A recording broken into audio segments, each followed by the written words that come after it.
monetary policy that's a major factor behind this. Now, I found it quite striking when we had the G20 meeting a couple of weeks ago in Korea. You had some rather pointed criticisms of the QE from the Chinese officials, saying that US monetary policy is too loose. When I heard that, I thought, well, what about your own monetary policy? That to me was quite striking. If you look back in 2007, 2008, when inflation was picking up very sharply, Beijing then was much more proactive in tightening monetary policy. They were moving all the way up at quite regular intervals every time inflation started moving higher, and that worked. It led to a pretty sharp drop in inflation towards the middle bit of 2008. This time around, though, much more reluctant to act. And I think we all know the reasons for this reluctance. There's been this ongoing concern about global and domestic growth, and so that's really won the argument within the State Council. But as we noted earlier this year in notes to our clients, the risks were not all one way. So they didn't want to tighten policy because they were worried about the downside risks of growth, but there was also the upside risks of inflation by not doing that. And I think it's now apparent that policymakers are paying the price, quite literally, in the form of rising inflation. So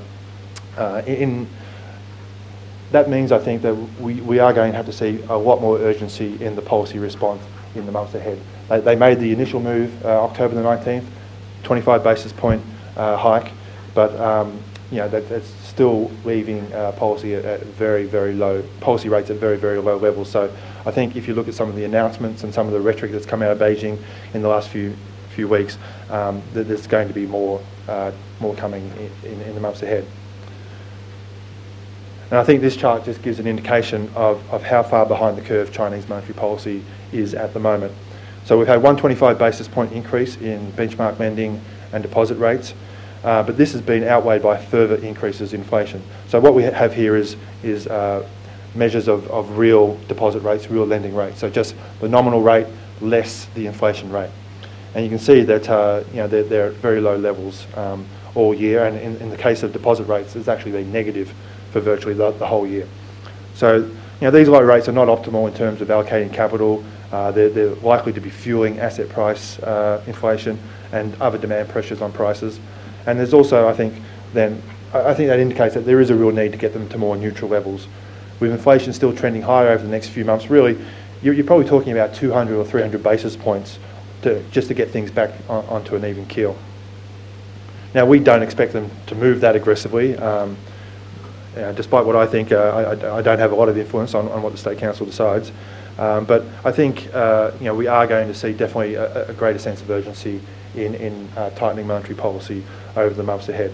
We were actually quite aggressive leading into the rate hike that we saw in October. We were one of, I think, 3 shops that were predicting a Q4 rate hike. But when we look at the latest inflation number, we revised our forecasts again. We now expect one more rate hike in before the end of the year, and we also increased how much we expect in 2011 from 50 basis points to 75 basis points. So we're basically expecting another 100 basis points over the next 12 months.